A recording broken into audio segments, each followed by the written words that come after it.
So, another day, another vlog, another car. So, ito, ayan. Shock absorber ng Nissan. Nissan Sunny. Leakage siya. So, kailangan magpalitan. Yan, ito yung mga tatanggalin niya. Ayan. Tapos mamaya, makikita niyo yung piso. Yung pampalit. So, mamaya, pakita ko sa inyo pag nabaklas ko na.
So ito yung shock absorber nya, yung luma.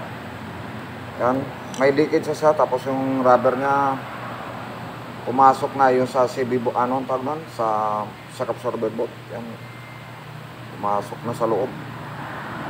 Tapos yung ipalit kong pyesa, replacement parts.